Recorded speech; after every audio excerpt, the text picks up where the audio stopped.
할렐루야. 반갑습니다.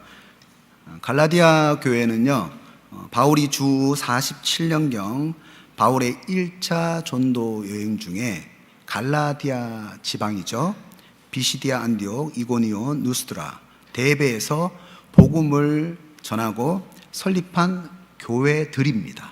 갈라디아서 1장 2절을 보면은 바울은 갈라디아 여러 교회들에게 안부를 전하고 있거든요. 그런데 바울이 2차 전도 여행 중에 갈라디아 지역으로 방문을 했을 때에 교회가 불과 2, 3년밖에 지나지도 않았는데도 불구하고 처음 복음을 받아들인 사람들 중에서 큰 죄에 빠져있는 그런 형제들이 있는 거예요. 그런데 그 갈라디아 교회 안에는 여전히 믿음이 좋은 그런 성도들이 있었는데요, 문제는 이 믿음이 좋은 그런 성도들이 범죄에 빠진 그 형제들을 보면서 관계하기 힘들어하는 거죠. 이런 상황 가운데에 바울은 갈라디아 교회의 믿음이 좋은 성도들에게 이렇게 부탁을 합니다. 오늘 본문 1절 중반절을 보면은 범죄한 일이 드러났을 때에 신령한 너희는, 이렇게 바울이 권면을 시작하는 거죠. 여기서 신령한 너희는 이라는 뜻은 성령의 인도하심을 따라 사는 너희는, 이런 뜻인데요, 우리가 성령의 인도하심을 따라 사는 사람이라면 교회 안에서 범죄한 사람들을 우리가 관계할 때에 어떻게 대해야 할까요? 오늘 바울은 그런 사람들과 관계할 때에 어떻게 해야 하느냐, 두 가지 처방을 내리고 있습니다. 첫째로, 이런 상황 가운데 우리가 신령한 사람이 되려면 약한 자를 도우라고 말씀합니다. 1절 말씀을 보면 만일 무슨 범죄한 일이 드러나거든, 이렇게 말씀합니다. 여기서 드러난다는 말은 밝혀져서 놀란다라는 그런 뜻입니다. 여러분, 범죄가 밝혀졌어요. 그러면 많이 부끄럽겠죠? 이렇게 범죄가 밝혀져서 부끄러워하고 놀란 사람들에게 우리는 어떻게 대해야 할까요? 1절 말씀 중반절을 보면은 바로 잡아주라고 말씀을 합니다. 그런데 여기서 바로 잡는다는 것이 치료할 때 쓰는 그런 의학 용어인데요, 본래 어긋난 뼈를 제자리에 맞춰 놓는다, 어긋난 뼈를 제자리에 맞춰 놓는다라는 그런 의학 용어이면서 치료의 의미를 가지고 있습니다. 그러니까 죄가 밝혀져서 수치심과 죄책감 가운데에 놀라 있는 그런 상대에게, 부끄러워하고 있는 그런 상대에게 치료의 대상으로 생각하고 도움의 대상으로 생각하라는 거죠. 여러분, 어떻게 그러면 우리가 치료를 해야 할까요? 어떻게 우리가 도와줘야 될까요? 1절 말씀 중반절에 나와 있듯이 어떻게 도와주라고 합니까? 온유한 심령으로 치료해라, 온유한 심령으로 도와주라 라고 말씀합니다.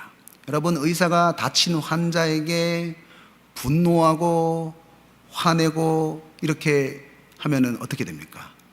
환자가 치료가 되지 않죠.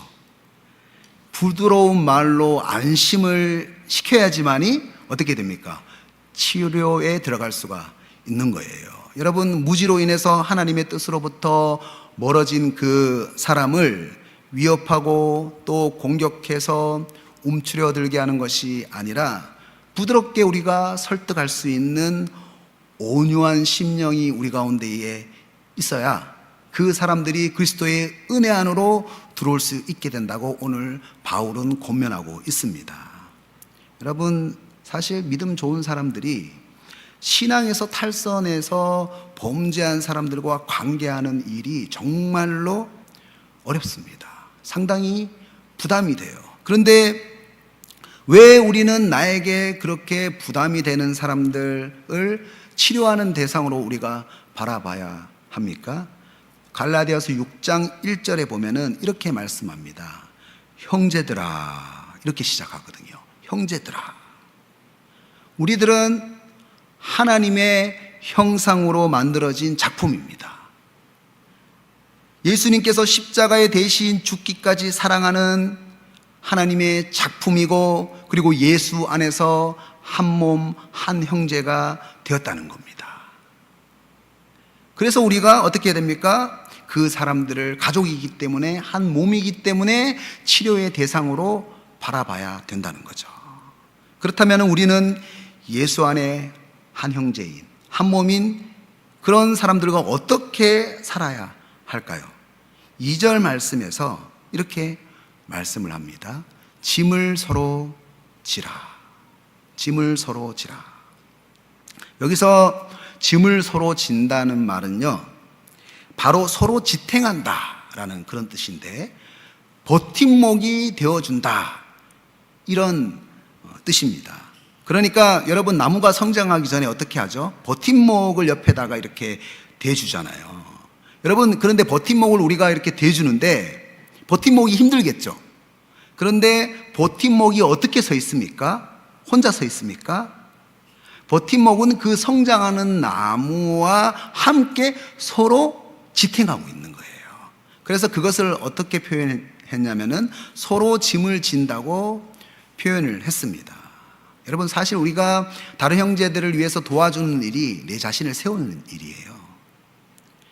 그러니까 더 이상 그 죄 가운데에 쓰러지지 않도록, 유혹이 되지 않도록 계속 붙어 있는 버팀목이 되어주라고 하는 거죠.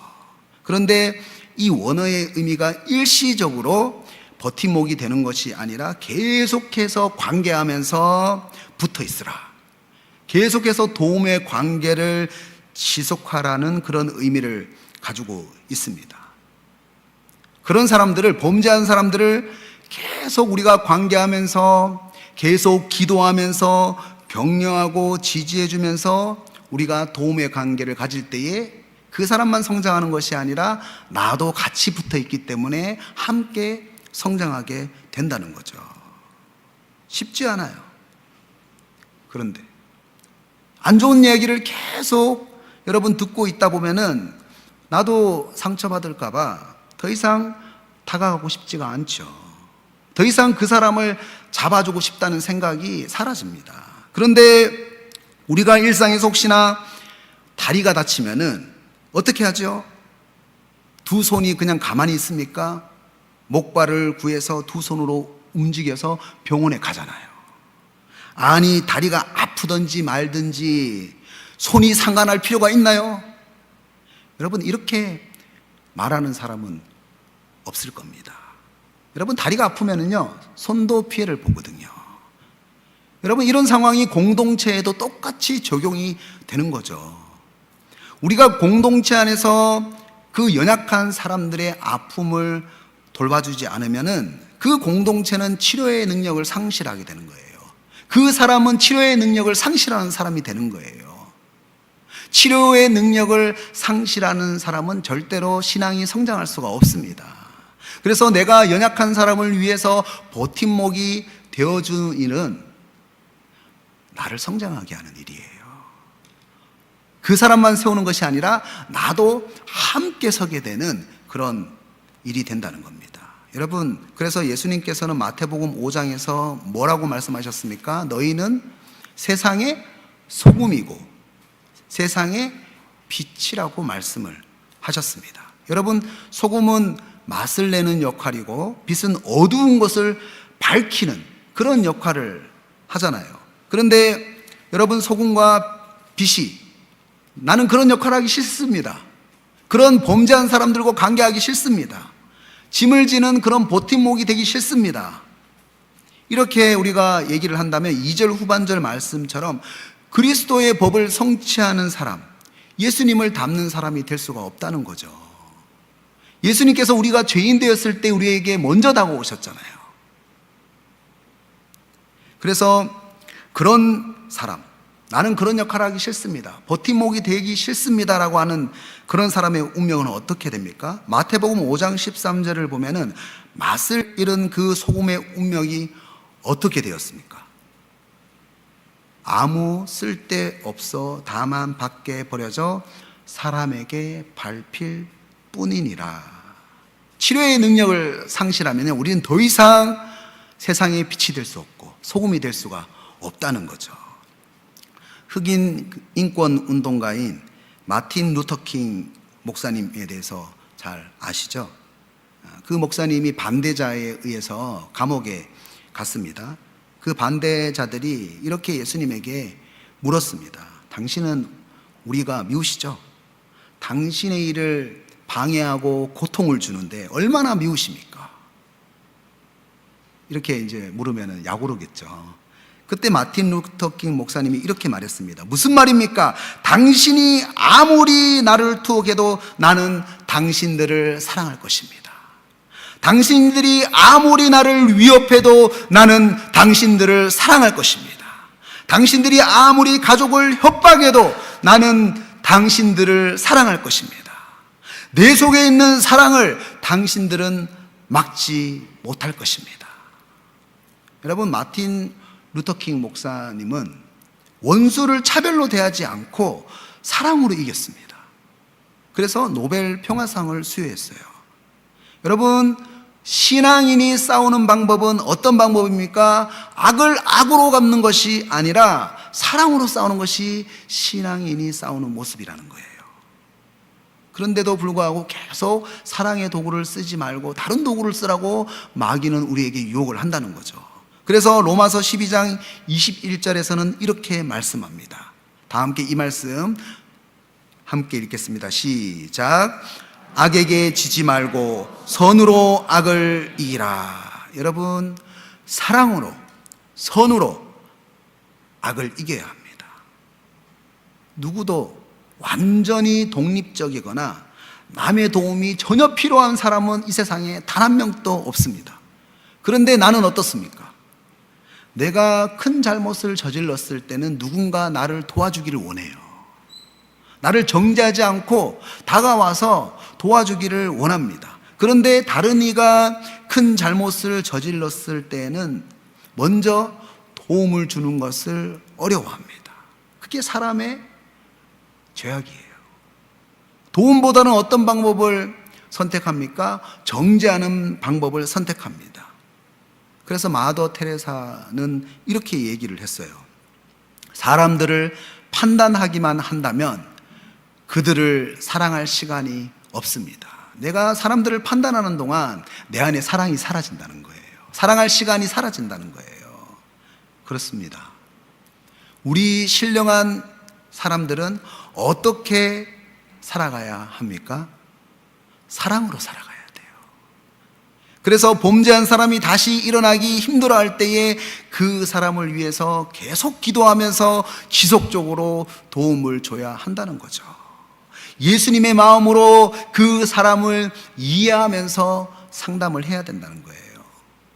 그런데 왜 우리가 그 사람을 이해하지 못할 때가 많습니까? 여러분, 상대방을 이해하기 위해서는 그 사람에 대해서 내가 전혀 모르고 있다. 무슨 이유가 있을 거야. 그 사람에게 무슨 이유가 있을 거야. 그 무지를 인정해야 돼요. 우리가 왜 다른 사람들을 쉽게 판단하고 정죄합니까?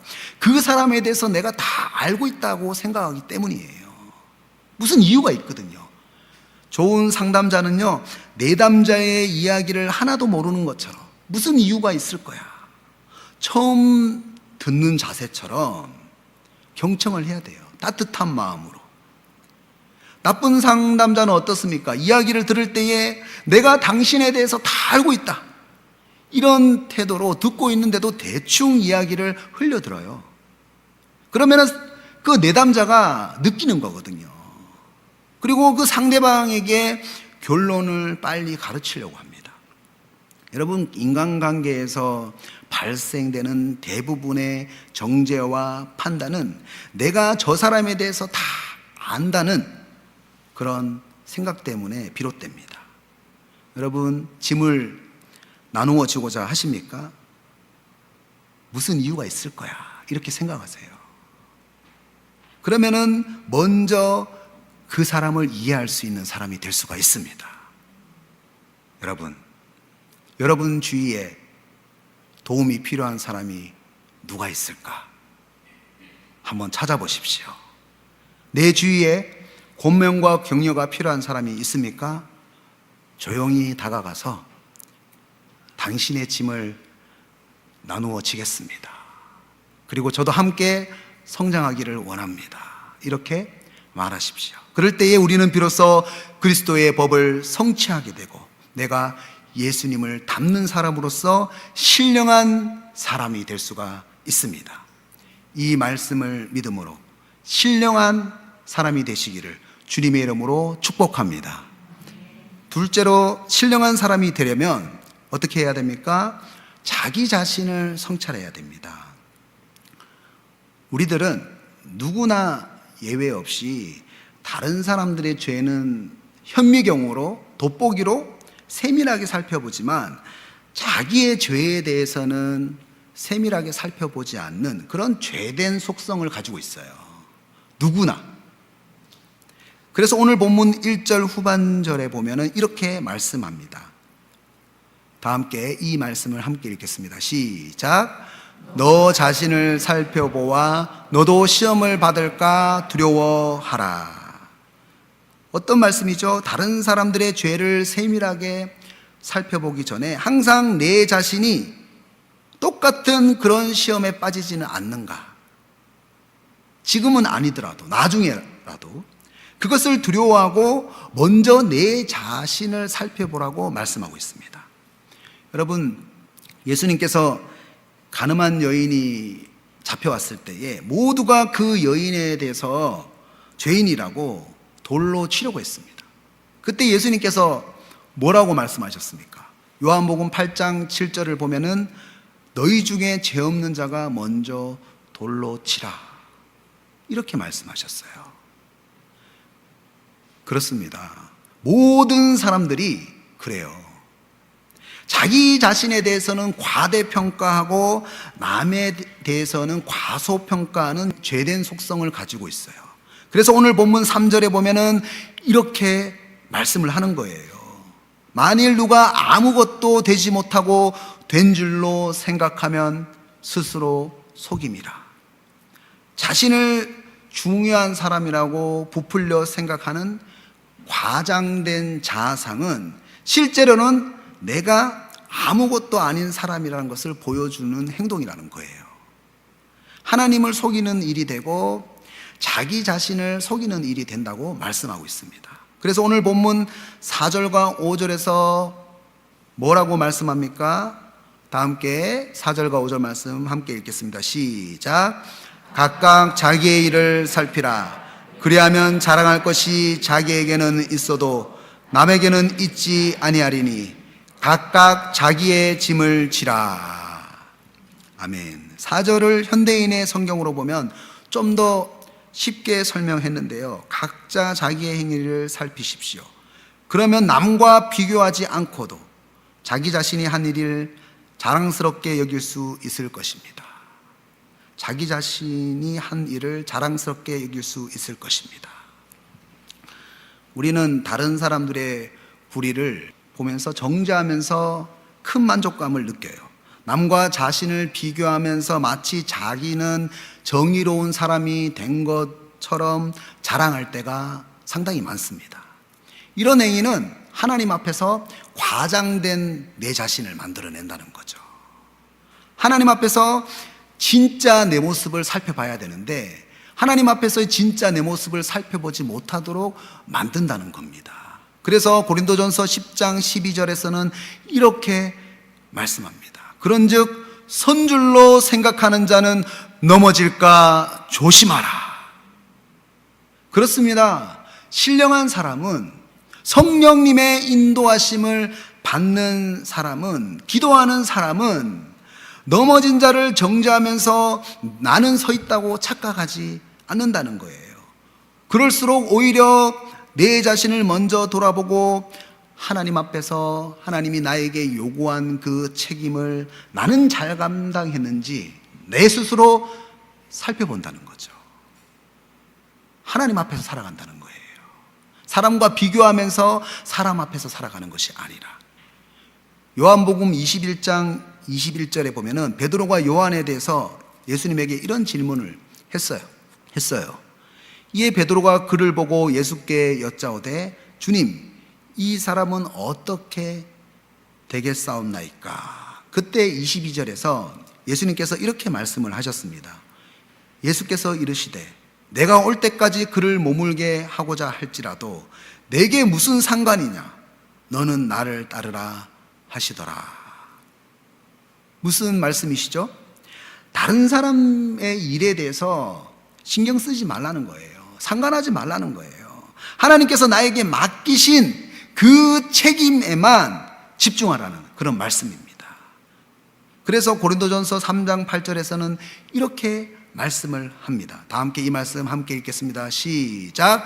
각각 자기가 일한 대로 자기의 상을 받으리라.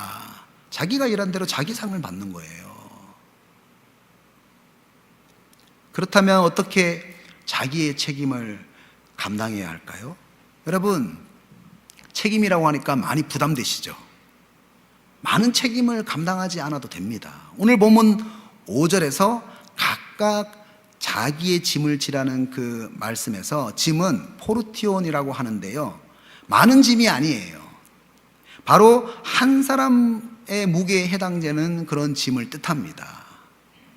그래서 로마서 12장 3절에 보면은요, 이렇게 말씀합니다. 마땅히 생각할 그 이상의 생각을 품지 말고 오직 하나님께서 각 사람에게 나누어 주신 믿음의 분량대로 지혜롭게 생각하라. 그러니까 다른 사람들과 비교하면서 내가 할 수 없는 그 이상을 바라보지 말라는 거예요. 내가 하나님 앞에 할 수 있는 그 분량, 하나님이 나에게 맡기신 그 분량의 책임에만 집중하라는 말씀입니다. 여러분, 모든 것을 다 하지 않아도 돼요. 어떻게 모든 사람들이 똑같은 분량을 가지고 있겠습니까? 여러분, 우리가 다른 사람들과 비교하지 않고 열등하지 않고 오직 하나님께서 각 사람에게 맡겨주신 그 분량대로 내게 맡기신 하나님의 책임에만 집중하면 된다는 것입니다. 하나님은 내가 남처럼 1등이 되지 못한다고 싫어하지 않습니다. 다만 자기의 분량대로 책임을 다하지 못한다면 하나님은 슬퍼하세요. 그래서 남과 비교해서 우월의식이나 수치심을 가지는 것이 아니라 하나님 앞에서 살아가야 돼요. 하나님 앞에서 나에게 맡기신 그 분량대로 그 책임 안에서 나답게 살아가야 돼요. 남과 비교해서 살아가는 나는 나답게 사는 삶이 아니에요. 하나님 앞에서 하나님께서 맡기신 그 분량대로 감당하는 것이 나답게 살아가는 거예요. 영국이 나온 문학가 칼라일은 이런 말을 했습니다. 그대가 하는 일이 미천하다고 낙심치 말라. 그대가 하는 일은 하나님께서 그대에게만 맡기신 가장 중요한 일이다. 가장 중요한 일이다. 우리 삶에 누구의 인정이 가장 필요할까요? 비교하면서 힘들어하지 마세요. 많은 것을 감당하지 못한다고 힘들어하지 마세요. 디모데후서 2장 15절 말씀을 보면은 부끄러울 것이 없는 일꾼으로 인정된 자로 자신을 하나님 앞에 드리기를 힘쓰라. 자신을 하나님 앞에 이렇게 말씀하고 있거든요. 사람들의 칭찬이 있어도 하나님의 인정이 없으면 소용이 없습니다. 우리는 남들과 비교하는 것이 아니라 하나님 앞에서 책임을 다하는 부끄럽지 않는 일꾼으로 인정을 받아야 합니다. 이 말씀을 믿음으로 신령한 사람 되시기를 주님의 이름으로 축복합니다. 말씀을 종용하겠습니다. 범죄한 사람과 함께 해주는 이 일, 사실 쉬운 일이 아니에요. 모든 사람들이 힘들어하는 일입니다. 누구나 비교의식과 패배의식 가운데 열등하고 도움을 주려고 다가가면 분노하는 그런 사람들을 만나면 누구나 피하고 싶고 누구나 그 사람과 관계하는 일이 힘듭니다. 그런데 존 맥스웰 목사님은 이렇게 말했습니다. 더 성숙한 인격으로 향하는 길은 쉬운 길이 없습니다. 그것은 언제나 오르막길입니다. 스페인 속담에도 이런 말이 있어요. 항상 맑은 날이면 사막이 된다. 비가 내리고 바람이 내려야 비옥한 땅이 된다. 버팀목 되는 거 쉽지 않아요. 힘이 들죠. 받쳐주니까. 그런데 범죄한 사람들과 관계하면서 성령의 인도하심을 받는 사람은, 여러분, 비가 내리고 바람이 부는 그 오르막길 속에서도 결국에는 버팀목이 되면서 비옥한 땅이 된다는 거예요. 성숙한 인격으로 나아가게 된다는 거예요. 그래서 갈라디아서 5장 22절에서 23절에서 신령한 너희가 어떻게 됩니까? 성령의 인도하심을 받는 사람은 결국 그 어려운 관계 가운데서 어떤 열매를 맺게 됩니까? 사랑과 희락과 화평과 오래 참음과 자비와 양성과 충성과 온유와 절제라는 성령의 열매를 맺게 된다는 거죠. 그 신앙이 성장하게 된다는 거예요. 여러분, 겉모습이 부드럽고 순하지만 속마음이 깊고 강한 외유내강의 사람, 이런 훈련의 과정을 거치지 않는다면 우리는 그런 사람이 될 수가 없다는 거예요. 여러분, 그래서 신령한 사람은 공동체 안에서 나를 세우는 일에 분주하지 않고, 다른 사람들을 정죄하는 일에 분주하지 않고, 남을 세우기 위해서 말을 하고 행동을 하게 되어 있어요. 오늘 이 시간 주님께서 우리에게 질문하십니다. 지속적으로 약한 자를 도와주는 삶을 사십니까? 자신을 성찰하면서 책임을 다하는 삶을 살고 있습니까? 오늘 성령님께서 우리에게 이 시간 질문하고 계세요. 나는 이 두 가지의 삶의 모습이 나타나는 신령한 사람입니까? 오늘 바울은 신령한 너희는 이렇게 질문하고 있어요. 사랑하는 여러분, 힘든 가운데에요, 불편한 관계 속에서도 온유한 마음으로 이웃의 버팀목이 되어주고 하나님 앞에서 자기의 책임을 살피면서 더욱더 성령의 인도하심을 받는 그런 사람이 되시기를 주님의 이름으로 축복합니다. 기도하겠습니다.